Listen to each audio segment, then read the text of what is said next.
Hello, welcome back to those of you that have been watching my other videos and have subscribed. For those of you that are new, this channel is about DID. For the most part, from my perspective as the significant other, she is the system, known as Plexus. Today we come to you with a question that was asked to us about describing her inner world. For those of you who don't know what like a DID inner world is, I've heard from other systems online and stuff that they have no structure whatsoever, just kind of a void. Some of them do have, actually, I should say a good portion of them have some type of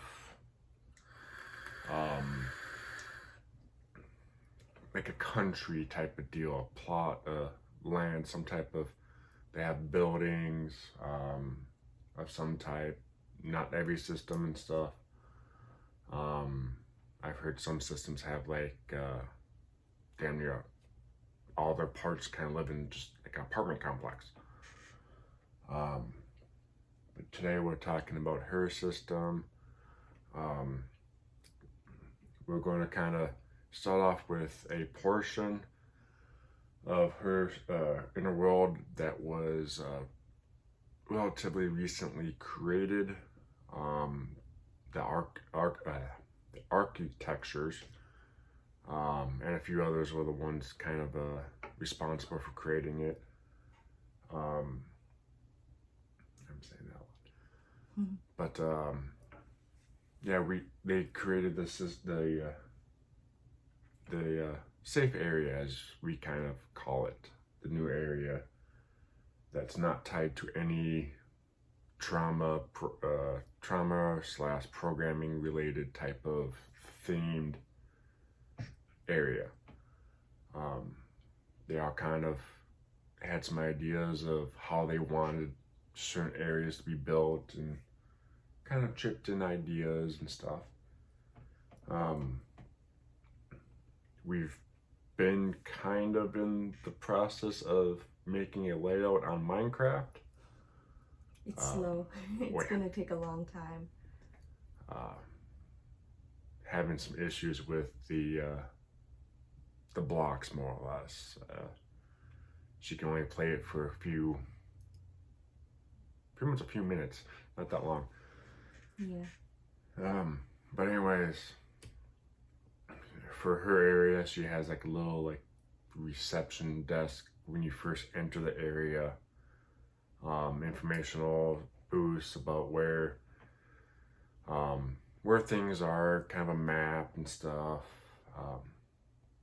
Also kind of like an interview process of where you would want to possibly reside in. She has like a little school area with a little playground, right? A forest area, because some of her parts like to live in the woods. Some of them just like to visit the woods.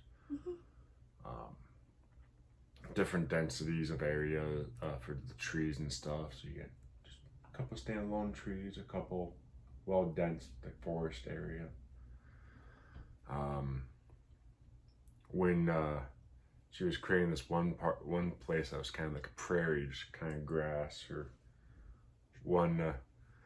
her one altar mouse came up, just beeline to the front. I'm living there. Once they found out that they were making like a little grass prairie area, that she called dibs really quickly. Also, they have how tall is the like apartment complex that you have in yours? 16, or is it higher than that? I don't know. I haven't counted. They have like apartment complex area, and of course, right off the bat, a few of them called dibs on what floor they wanted to be on. Don't know how many rooms are on each floor. I think the top two floors only have a couple rooms, or like one room, or like it's more like a house, like a penthouse suite type of thing. Penthouse condo Yeah, ish area. yeah. So it's kind of like a more of like a, if I remember correctly, it's more like an, I don't live in those areas, more like an open floor plan, like, yeah, kind of penthouse studio type housing, so that they can kind of have their own private space, but still live around others and kind of look out at everything else and see the other areas and what's going on around there. That's in the tallest building, and then there's a shorter one too. And then there's other types of housing and places that people can stay. There's like a trailer-ish area, trailer park type area, yeah. There's some houses. There's kind of like a block or two of just kind of nice housing of different sizes, from kind of mansion size to like, you know, 3-room house, single floor kind of thing. And then there's kind of like underground spaces as well that altars can stay if they feel more comfortable. Kind of like a hobbit home. Yeah, kind of like a hobbit home. And there's gardens and yeah, it's kind of like a small city, basically, for the altars, where they can, you know, if they're able to, if they have good enough co-consciousness with the rest of the system, inner world, they can live in that area with the rest of us if they want, and they can kind of find different ways to communicate. We have a community center, and sometimes certain altars will host like community activities, like a couple days a week, for other altars to kind of get to know each other and get to do things. And we don't have any sense of money or anything in our system, in our world, but we have things like a clothing store and a grocery store, so that if they want to, altars can go and kind of practice in a way, going shopping and going out in a Public area, I guess. In a public area, and practice being around others more, instead of kind of being forced out to front and being forced into a real life situation out here, where there could potentially be more backlash or fears and out of control situations. And that's been helpful. That's been really helpful, because it's kind of like a gated community, I guess, in a way. I've kind of noticed that when we've gone grocery shopping, you're not as lost when you have a switch or whatnot because something got triggered. Yeah. Some of us still can be, but it's getting easier. We're getting better co-consciousness and better communication with that, and The monitors help, I know that you told me about. The monitors, like the TVs, where you can have the... Yeah, TVs. Yeah, we've got a giant TV close to, like, if you imagine the brain, or the head, if you imagine it like a giant disc, that's kind of how the inner world space that we're talking about works. Is it's like kind of a disc, a floating disc in a way, that kind of represents like the back to the front of the brain, and the area where you enter is the furthest back, and then the closer you get to the front is, like, in a way, the closer you get to the eyes, and being able to see what's going on, and participate in that in some kind of a way with co-consciousness. So inner worlds are very, in my opinion at least, they're very, what's the word? Metaphorical? I don't think that's quite the right word that I'm looking for, but they kind of work to represent something that will help you feel protected and safe. And you know, it can obviously be different for systems who have been formed through purposeful trauma, in the sense that they were formed on purpose by outside individuals. It can be different because then the inner world can be manipulated through extremely severe trauma to kind of control and manipulate that system. But in systems where that isn't the case, and they experienced other forms of trauma and they were formed naturally, if you will, organically, then, you know, yeah, it's supposed to kind of be a safer area where alters can kind of just be part of the system, and communicate and interact, or have a safe space to go when they're not fronting. And like he explained earlier, not every system has an inner world at all, and the type of inner world that a system may have can vary greatly from system to system. It can be anything from a single chair in the darkness or a room to an entire planet and more, an entire solar system. It really just depends on that body's brain and what the subconscious felt that it needed. And in some cases, some systems, such as my own, through enough therapy and practice and communication internally, can kind of gain some control over how the inner world is formed and built and maintained. And so in my case, we were able to add space that was of our own liking with the help of multiple other alters. We weren't able to do it our own, by ourselves. And I helped talk you through it and gave you ideas. Yeah, and we took ideas from things that we felt were safe and that felt safe within us, and we used that to help initiate a safe space that can help us further our communication and healing and ability to interact healthy in the external world here. And so getting back to kind of the fronting room space, we have like some couches, some chairs, and a large monitor, a large TV, where you can watch what's going on. And there's a door right below it, kind of just slightly to the left, and you can go through that and front.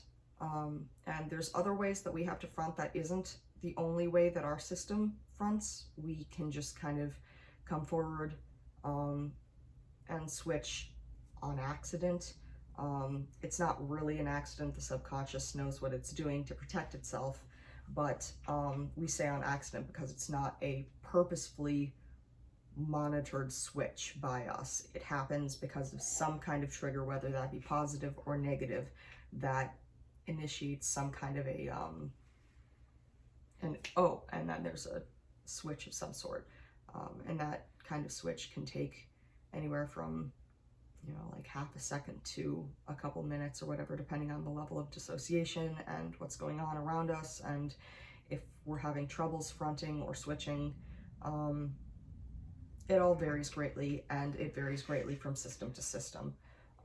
My experience is not going to be the same as anyone else's experience exactly, because we all have individual brains, and our brains to some extent create our realities, and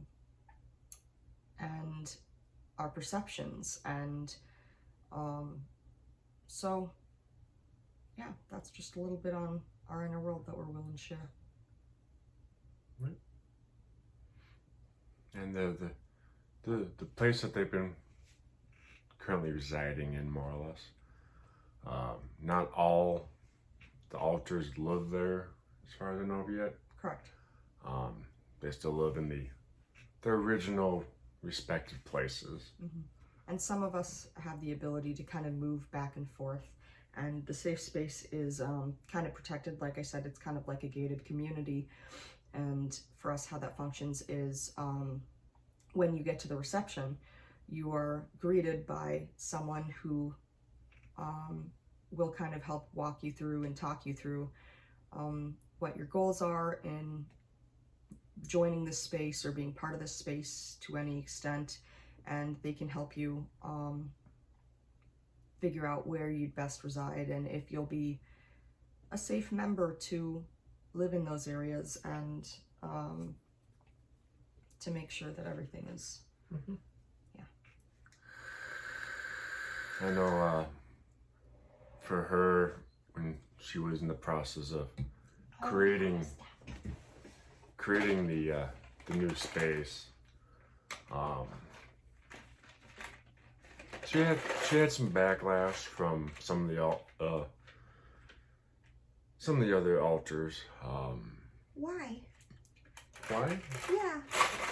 Because it was a change. Oh. But it was a good change. Yes, it was.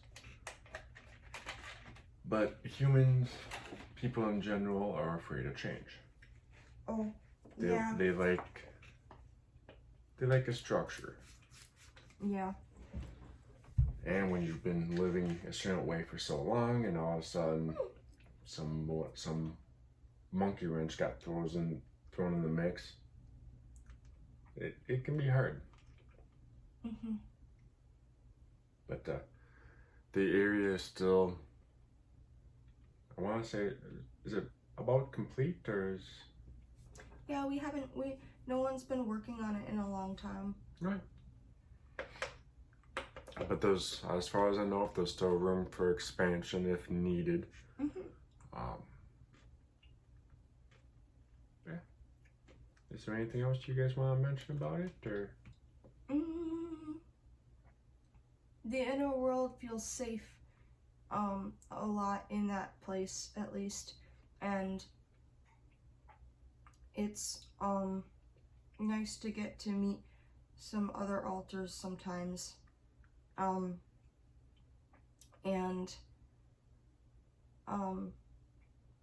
I think it's been good. I've noticed on my end it's helped on communication and knowing what's going on out here a lot better. Mm-hmm. Yeah. Before, we didn't have a way to really watch outside as well, and so our switches were more chaotic, and we would kind of get thrown into front without knowing what was going on necessarily. Only a couple altars could know what was going on out here, and now it's easier for more altars to know what's going on, and that's safer for us now. Oh yeah. A lot less confusion. Mm-hmm. Yeah.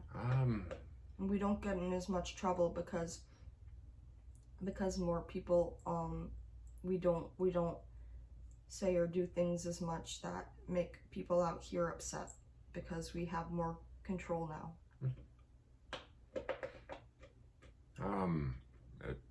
And as far as I know of, not every system can do what she did with the having the architects build a new area. Mm-hmm. Some systems out there is what they have, and they're stuck with it. Mm-hmm. We were able to kind of use a mixture of our imagination and our subconscious together, because the subconscious controls things without you being able to control them, but your imagination, you can control kind of whatever as far as your imagination goes. And so we found a way, some of the altars knew a way to kind of mix the two together, sort of, but not everyone can do that. Right. It was a process. It took well, I want to say about a year. I know it took a few months. Yeah, a few months, I think. I don't know how long. I know from when we initiated the project, more or less. It took probably a month or two before, like, the I guess you can say the foundation was laid, and then another. So yeah, probably took about a year, maybe a little more, altogether from the start to what it is now. And the Bigs did a lot of checks to make sure it felt safe. There was a lot of checks. And if something got changed that they didn't like, then they'd have to go and try and change it back how it was liked. But then it kind of has to be a group thing, because we can't just do it, one altar can't just do it alone. And also it needs to be something that a lot of us agree on, not just one single part for this, or it won't work. One of the reasons why there was a lot of checks involved and all that, making sure it was safe, is to make sure that there wasn't an altar trying to sabotage stuff. So there was that. Had to be careful and cautious about that, which they did a very good job in my opinion.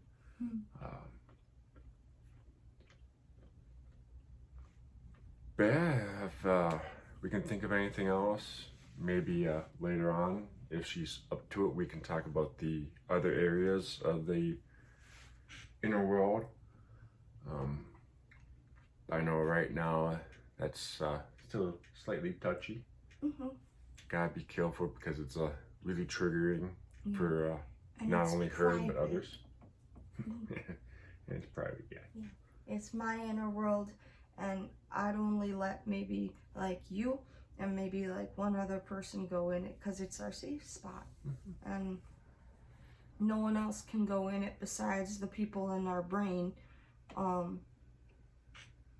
But if I could let someone in to see, I'd let him in. Yeah. It would be interesting to be able to do that. But yeah, I believe that'll be it for today. Lengthy video. Well, if you're still watching this by this point, thank you for watching. Leave a like. Yeah, leave a like, Leave a comment, questions. We like the questions because it helps gives us ideas, and yeah, trying to get back on a regular schedule and stuff. So yeah, I think that's about it for today. Thank you. We'll talk to you guys later. Bye.